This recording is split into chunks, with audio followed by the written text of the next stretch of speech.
Southern.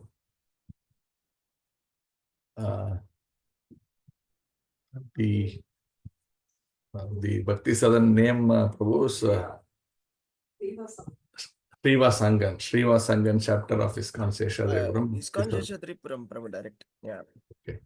Okay. So now we will be discussing today Srimad Bhagavad-gītā, 11th chapter, verse number 52 to 54. So we have how much time, Prabhu? 15 minutes? 30 minutes. 30 minutes. Sorry. 30 minutes. Okay. Because we have 3 verses here. So very, very powerful verses. So let's discuss them. 11.52, the universal form, the chapter is called. Shri Bhagavan Uvacha Su Durdasham Idam Rupam Drishtvan Asi Yan Mama Deva Api Asya Rupasya Nityam Darshana Kankshinaha. The Supreme Personality of Godhead said, my dear Arjuna, this form of mine you are now seeing is very difficult to behold. Even the demigods are ever seeking the opportunity to see this form which is so dear. So now we are coming to the real core of what Krishna consciousness is. In this 11th chapter, which is actually supposed to be, a kind of a universal form where our idea can get scattered away from Krishna because the universal form enormouses. But actually, here very clearly, there is no question, no way anybody can debate this. Krishna is clearly saying about this form. When we say this form, here in 11.52, it is not the universal form. It is the form in which Krishna is present as Krishna. So that he is saying, Su Durdasham Idam Rupam Deva Api Asya Rupasya Nityam Darshana Kankshitaha. So this is very, very powerful to say that, what we are doing as per our Vaishnava philosophy is the cream of what needs to be done. So this is very, Prabhupada, these 3 verses is elaborating so nicely and taking us through the entire journey. When we started maybe in the 2nd chapter, I think 2nd verse, Sri Bhagavan Uvacha starts. Right, where Krishna is mentioned as Sri Bhagavan Uvacha in the beginning. And there Prabhupada elaborately writes why Krishna is the Supreme Personality of Godhead. Now, similarly here, when we come to the universal form, he is writing elaborately why this form is more important than the universal form, or this is the form that matters. Everything else is great, wonderful, amazing, but this is the root of all these forms. So let's discuss this chapter a little more, this particular verse more detailed. So Prabhupada is saying in the 48th verse in this 11th chapter, Krishna concluded the universal form. He informs Arjuna that the form is not possible to be seen by so many pious activities, sacrifices, etc. But now he is referring to this form, then he actually withdraws that form and then he displays this Krishna form and he says this is Su Durdasham. That means this is even more difficult to see. So we need to understand why. Actually, Arjuna was asking, oh, he is there in this form, but he's saying, oh, you show me that form. But after showing that and whatever happened, you all have seen, then Krishna, when he's again displaying this Krishna form, is saying, but this form is even more difficult to see. But Arjuna is seeing all the time this form. So this you should understand how it is very important. But even that form of universal form, Krishna, when he was displaying it, what is the qualification required to be able to see that form? So there Prabhupada is saying, that if you can see the universal form of Krishna by adding a little bit of devotional service, tinge of devotional service. Tinge means it's very small. Tinge of devotional service to various activities like penances, Vedic study, and philosophical speculations. To all of this, if you add a little bit of bhakti and progress strongly in any of those spheres or all of those spheres according to each one's desire, they may be able to see the universal form of the Supreme Personality of Godhead. But this vision of this form of Krishna is not possible for even great personalities like Lord Brahma and Lord Shiva. Even they are trying to see this form of Krishna. The universal form they will be able to see because they have all of that, plus they also have a tinge of bhakti. They can see it, but they are also hankering to see this Krishna form. Krishna form means with the 200 Sham Sundara form, 200 form of the Lord with the flute and the peacock feather. That is the form of Krishna. That form they are also eager to see, and there are many instances where even Krishna is taking, even in the womb of Devaki, all these particularly the Brahma and Shiva, all of these devotees, great personalities, they all just are somehow wanting to take darshan of this Krishna form who's in the womb of Devaki, like that. So that this form is something which is unimaginable. But generally, people have this common thing. Oh God, yeah, Krishna. I know. I've read Bhagavad-gītā. I know Krishna. Yeah, but but that Krishna is actually, so that is something inside that. That is what matters. So Krishna Prabhupada says in the 9th chapter, 11th verse, he's talking about Avajananti mam muda manusham tanu mashritam. So he's not visible to the foolish person who deride me. So Krishna's form or Krishna's body is confirmed in the Bhagavad-gītā that it is completely spiritual and it is full of bliss and knowledge and eternity, everything. But then these people think that Manushim Tanum Ashritam, that means when you take the form of a human form, then they don't understand that. They are very foolish. This is what Krishna's words are in Bhagavad-gītā 11th chapter. In the 9th chapter, he's talking about this. So, what is their thinking, therefore? Generally, these people think, oh, he's a great historical personality. He gave such amazing philosophy. Even now, today, many people glorify Bhagavad-gītā, even in the global arena.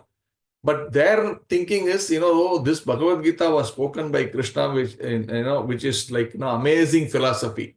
There is nothing which comes closer to that in terms of philosophy. Such a great person that whatever philosophy that India gave through, Krishna, we club it all and Sanatana Dharma and say, therefore this is the best. It is not for all those things. It's not, this has got universal applicability, everything. But then why are they not able to completely surrender to that Krishna? Their thinking is that was given by that Krishna form, but actually that person who gave it is not the supreme personality of Godhead. There is something inside him which manifests in this form as the 200 Krishna and is given that philosophy. So you can glorify Bhagavad-gītā in whatever way you want, but if you are not having a correct understanding of the author of that Bhagavad-gītā, then your interpretation is also like your interpretation of that author, which may be slightly different, slightly or vastly different from what the original author wanted to say. So this is what is going on all over the world, that understanding of Krishna is not there, but want to propagate Bhagavad-gītā. But that's why you can clearly see they will come to our function. I'm talking about the big politicians. They will give a big lecture to our own people on Bhagavad-gītā, how it is such a great book and what it is. But they are not able to surrender to Krishna. Then they will talk about so many other demigod worship and all that. Then where is the problem? The problem is they also understand Krishna. Oh, Krishna has given Bhagavad-gītā, such a great literature. They have the ability to propagate Bhagavad-gītā as a great scripture from India, which is far exceeding any other literature, all that. But ultimately, if you are having an impersonal thinking that, that was given by this form, but, this form is, can also, the same, what is inside this form also manifests elsewhere in different things. So that is not important. Let's stick to the inside that Krishna, whatever it is. So that is the kind of thinking they have, and therefore that is very much flawed. And Krishna very clearly does not want Arjuna to go anywhere near that kind of a thinking. So therefore, how can we understand it? Then Prabhupada elaborates that very nicely. He's saying, that is clearly explained. The transcendental process of how to understand Krishna is clearly explained in the 4th chapter. And he says that you can know that only from the authorities. So, and this, he says, is the actual Vedic process, the Vedic technology, the material technology and the Vedic technology. So, Vedic technology means hearing through the authorized person. That's it. There's nothing else beyond that. Hearing from the authorized person. So that means the spiritual master who's coming in the line of disciplic succession. We hear this so many times saying, oh, in every shloka we talk about this. But the depth of this is where the problem. Many people say, oh, I've read Bhagavad-gītā. Prabhupada is saying the same thing everywhere. We don't understand it. How many times he said that's okay. But are we able to understand it? That is why he's saying in so many ways and so many times and in so many ways. But this is the core of it. Understanding, trying to understand Bhagavad-gītā, Bhagavatam, whatever scripture that we are reading through the eyes or through the Vedic process. The process is that if you have to cook a particular item, it has to be cooked like this. This is the process. You can do so many alankaras to it, that's different. But the process is very clearly there. If we deviate from that, then you cannot call that item that. You can call it something else. So that like this. Therefore, if I have to understand the Supreme Personality of Godhead, the process is to understand here from the authority who is in the disciplic succession, starting from the Supreme Personality of Godhead. And that chain should not have been broken. Simple, very simple. But this, yes, I've seen this. Oh, I saw it first, second verse, third verse, fourth verse, all chapters I've heard this, but I don't get it. So that is the problem. And again, here he is insisting on that. Therefore, you can give a big lecture on Bhagavad-gītā, but your understanding is flawed because you have not learnt it from the authority who's in the disciplic succession. Because that makes a vast difference, and that is the process. If we miss that method, anything else is, you are seeming like you are getting there, but you are actually not there. That's very important. So, he says, this is confirmed in the Vedic literature. For one who is a surrendered soul, the absolute truth can actually be understood. Surrender to that Supreme Personality through the representation of that Supreme Personality in the form of the spiritual master. Very, very clear. Therefore, it is very difficult even for the demigods to understand Krishna, and the advanced demigods are always in hope of seeing Krishna in his two-handed form. The conclusion is that, so this is important. In fact, conclusion for all the 3 verses that we are doing is this Prabhupada is writing. The conclusion is that although to see the universal form of Krishna is very, very difficult and not possible for anyone and everyone, it is still more difficult to understand his personal form as Shyama Sundara. Therefore, our idea should be to reach this Shyama Sundara form, because there is something beyond this universal form also. That is clear, right? Therefore, the conclusion is to look for that which is more difficult than this universal form means, then I should aspire for that two-handed form of Krishna, not for this. May not be not for this. That is okay to have a universal form, a darshan, but devotees means the pure devotees actually do not want to go there at all. It's a lot of effort for maybe getting to see something which is temporary. That is also talked about this universal form as something which is temporary. Therefore, I want to go to the source of that temporary manifestation. I want to go to that source. Satchidananda Vigraha. That is the source. We need to go to that one. That is what has been described here. And let us see in little more in elaboration in the next 2 verses.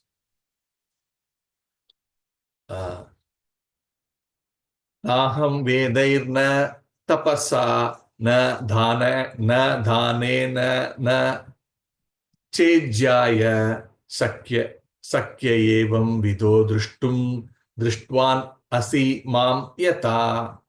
Translation. The form you are seeing with your transcendental eyes cannot be understood simply by studying the Vedas, nor by undergoing serious penances, nor by charity, nor by worship. It is not by these means that one can see me as I am. What more you want? So clear, absolutely crystal clear. The form you are seeing now, not what you saw up to 42nd verse. What you are seeing now, the form you are seeing with your transcendental eyes cannot be understood simply by studying the Vedas, nor by undergoing serious penances, nor by charity, nor by worship. It is not by these means that one can see me as I am.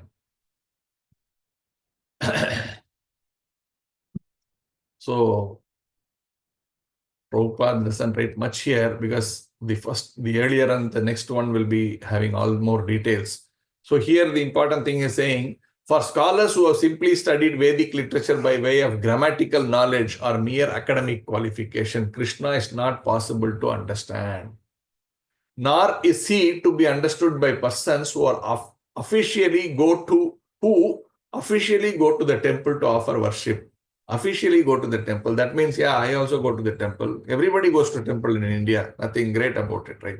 Maybe in some Western countries, there's no concept of God only. I've seen in many places. They're simply more almost like animals, simply eating, mating, defending, and sleeping. But in India, everybody goes to this temple, right? So what? So what? That's what Krishna is asking. That's what Prabhupada is also elaborating. So what?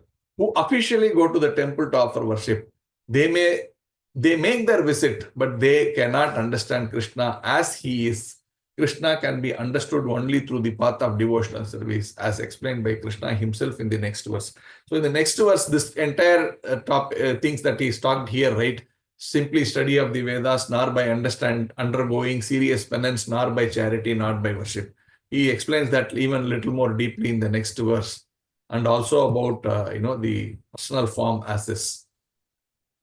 Bhaktya tvi ananyaya sakya aham evam vido arjuna jnatum drishtum cha tatvena praveshtum cha parantapa. My dear Arjuna, only by undivided devotional service can I be understood as I am, standing before you, and can thus be seen directly. Only in this way can you enter into the mysteries of my understanding. Now what, someone can say, no, transcendental eyes was written there, Prabhu. The transcendental eyes was required only for that Vishwarupa, because that was given, you cannot see through this eyes. But then he used that word transcendental. Therefore, it only referred to that earlier vision. You are actually misrepresenting. No, very clearly. Here he is again saying, standing before you, not that which is floating in the air as a Vishwarupa, standing right there in front of him. This Rupa is talking about. That can be attained. And that is the one he talked about as Durdasham. That means very difficult to see. This two-handed form of Krishna. And here he is saying, standing before you, you can thus be seen directly. He's saying you can see directly. Only in this way can you enter into the mysteries of my understanding. So, this Krishna consciousness path given by Srila Prabhupada, by Chaitanya Mahaprabhu, most powerful, most simple. But we think it is so simple that there is something beyond this simply. Something has to be very, very complicated. It is not as easy as what they are painting it to be. No. Krishna is making it very clear that this is the simplest process. He says, right, so study all these Vedas. I don't know how many thousands of verses are there. Yes, that doesn't mean we are belittling Vedas. Please don't understand that I'm trying to say Vedas are not required. Yes, you have to, Bhagunam Janmanam Te Jnanavan. So you would have, possibly if you are sitting here for quite some time, that's also the understanding that I have understood those portions of Vedas. So we are not belittling. But at the same time, we can also accept it if we are able to use our intelligence. Human form has got that intelligence to do self-introspection. Therefore, if we are able to apply our ability given for this human form, we can come to the state quickly. And particularly in Kali Yuga, very, very, very easy. So that is being explained here. And he says, how can we actually come to this point? Then he's saying, those who, however, are very experienced students of Vedic literature can learn about him from the Vedic literature in so many ways. And he's now talking about the things that we talked earlier, about the tapasya and all of that. But what actually is the meaning of that tapasya? That is important to understand. Everybody, as I said, does tapasya, everybody does visit the temples, everybody, what are the three things that he mentioned in 52? Studying the Vedas, understanding the undergoing serious penances, charity, and by worship. These four things were explained earlier. Those have to be done even now, but how it is different from the normal charity done in an impersonal way of thinking. So here it is very nicely explained. Here Prabhupada explains that in this verse. That means, when you talk about this serious penances, what is that serious penance? Following the Ekadasi 2 times in a month.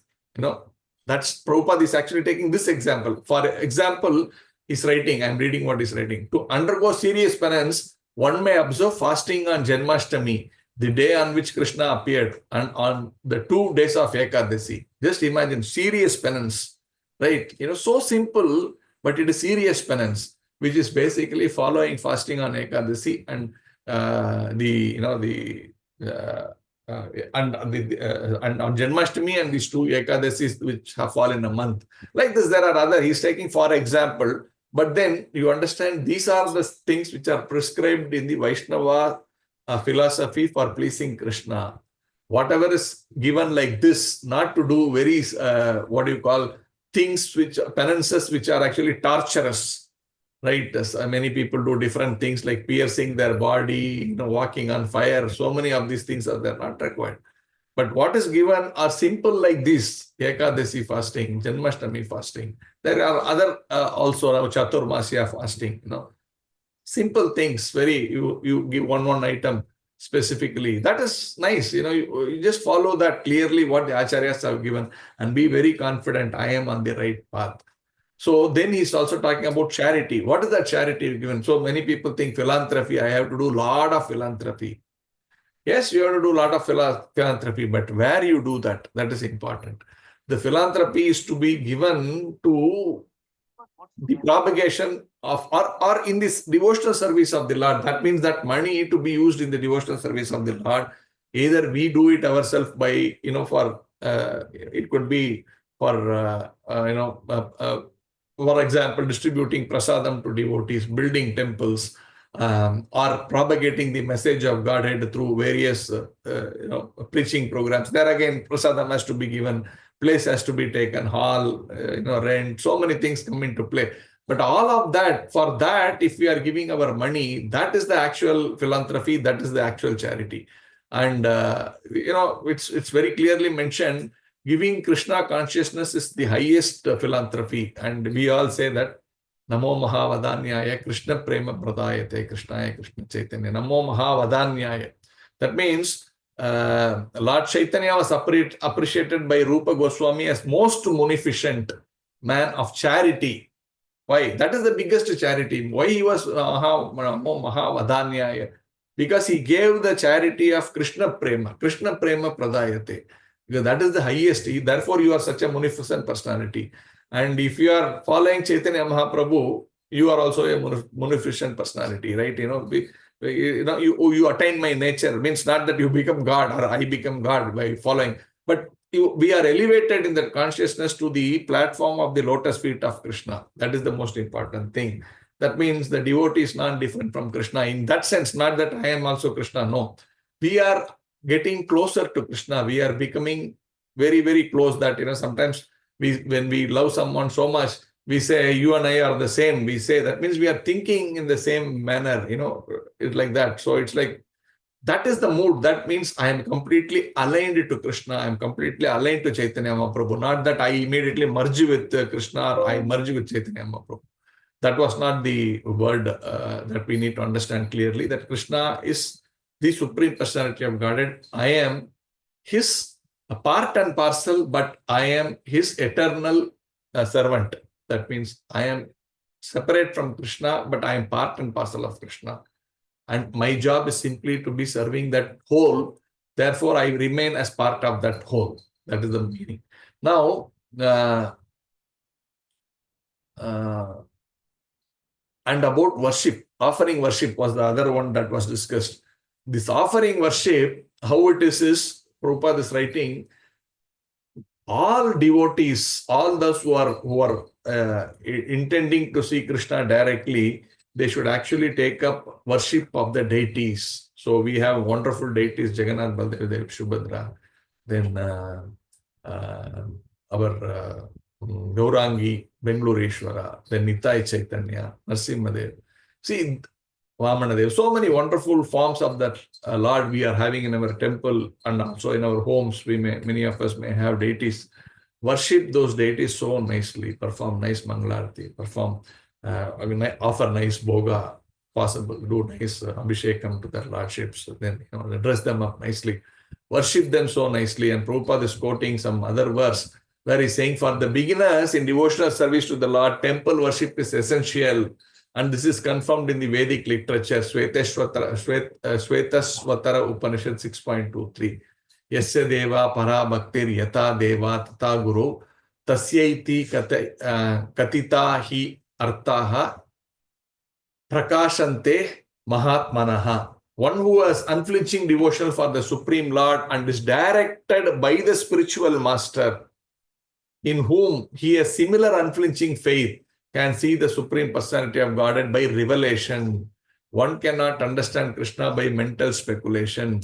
For one who does not take personal training under the guidance of a bona fide spiritual master, it is impossible to even begin to understand Krishna. The word tu is specifically used here to indicate that no other process can be used, can be recommended, or can be successful in understanding Krishna. So all these four things that we talked about, understanding the scriptures, study of the literatures, then this charity, then the tapasya and worship of the deities, all to be undertaken under the directions of the spiritual master. Right? When we do Mangalarti, we sing, he engages his disciples. He means the spiritual master engages his disciples in many activities of worshipping the Lord. It is there.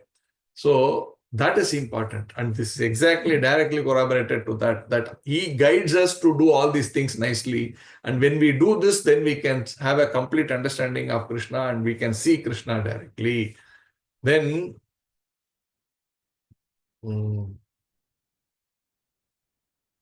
and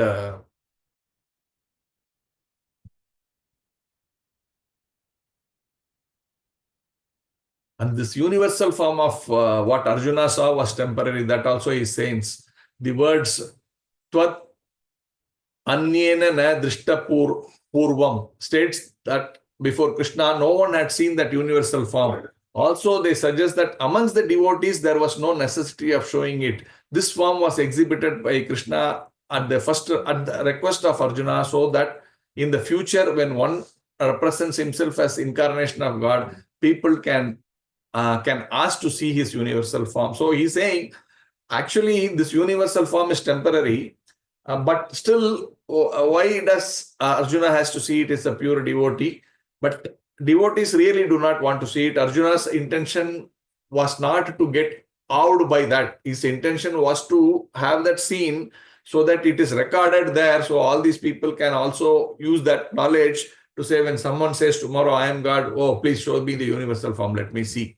Whether if you are the original Supreme Personality of Godhead, you should be able to manifest that form. Therefore, if they're not, then it doesn't make sense. So that's been explained here. Again, the word na used repeatedly in the previous verse indicates that one should not be very much proud of such credentials as an academic education in Vedic literature. One must take to the devotional service of Krishna. Only then one can attempt to write commentaries on Bhagavad-gītā. Very, very powerful thing. Not simply that I can understand some language, I am very good in oratory skills, I am good in this, that, all that. Why? That's nice, very good. But that doesn't mean you are competent to comment on Bhagavad-gītā. And Prabhupada is explaining this Narayana form which he saw just before he saw this 200 form is actually also subordinate to the 200 form of Krishna, because he showed the universal form, then he wound it up and brought it under the Narayana form, the Mahavishnu form, then he wound it up and brought it into the Krishna form. That means what is the understanding? This Krishna form is the original form. From this comes the Narayana form, and from that comes the universal form. And he's quoting Brahma Samhita. Yasyaika nishvasita kalam atavalambhya jivanti loma vilaja jagadandanataha vishnur mahan saiga yasya kala visesho govindamadi purusham tamaham bhajami. The Mahavishnu into whom all the innumerable universes enter and from whom they come forth again simply by his breathing process is a plenary expansion of Krishna. Therefore, even this Vishnu form, the Vishnu Tattvas, they are also emanating from this original form, the 200 Shyam Sundara form. Very, very important. They are also emanating, but they are not like the, the universal form. They are permanent. But still, such powerful form as Mahavishnu also is actually expanded from this 200 form. The importance is to the 200 form, not to reduce the importance of the Mahavishnu form. Please understand. We are not reducing the importance of the Mahavishnu form, but we are highlighting the form of the Krishna, which is the source of that Mahavishnu form. That is to be understood when we talk about pure Krishna consciousness. So, Prabhupada is writing,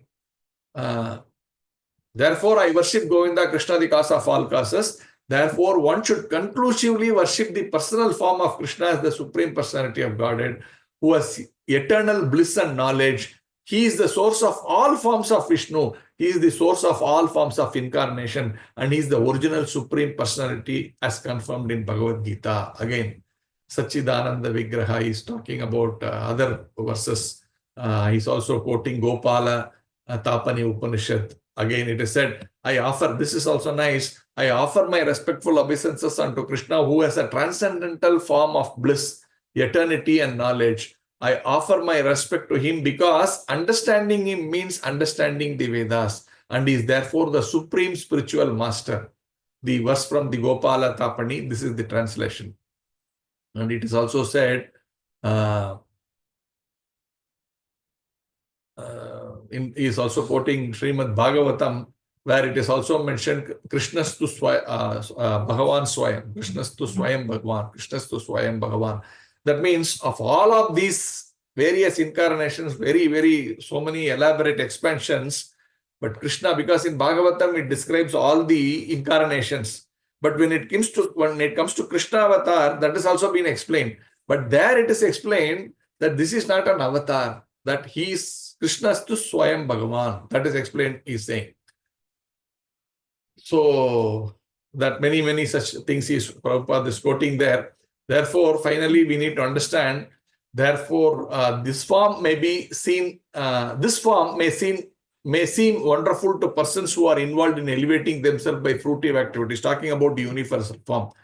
Therefore, he was not captive. He's talking about Arjuna. I'm concluding now. Therefore, Krishna is saying, Prabhupada is writing, talking about Arjuna. He's saying, therefore, he was not captivated by the universal form. This form may seem wonderful to persons who are involved in elevating themselves by fruitive activities, but to persons who are engaged in devotional service, the 200 form of Krishna is the most dear. So, in conclusion, while we have seen the universal form, absolutely blissful, amazing, wonderful, everything, but a devotee is not wanting to get carried away by that form. He is rooted in this Krishna form. That is the understanding. So pure devotees do not give too much importance. That doesn't take anything away from that from the universal form. But our focus should be on the 200 form of Krishna. That is the sum and substances of what we discussed today. And that is what Krishna was saying himself also, that this 200 form is even more difficult to see. And Krishna, Prabhupada then nicely explains what is the process, how to do it, and gives more proof to make us understand that Krishna's form, that form as Shyam Sundara, is the ultimate Supreme Personality of God, the fountainhead of God. So I end here. I know I have taken much more than 45, half an hour. I end here though. Thank you very much. Hare Krishna.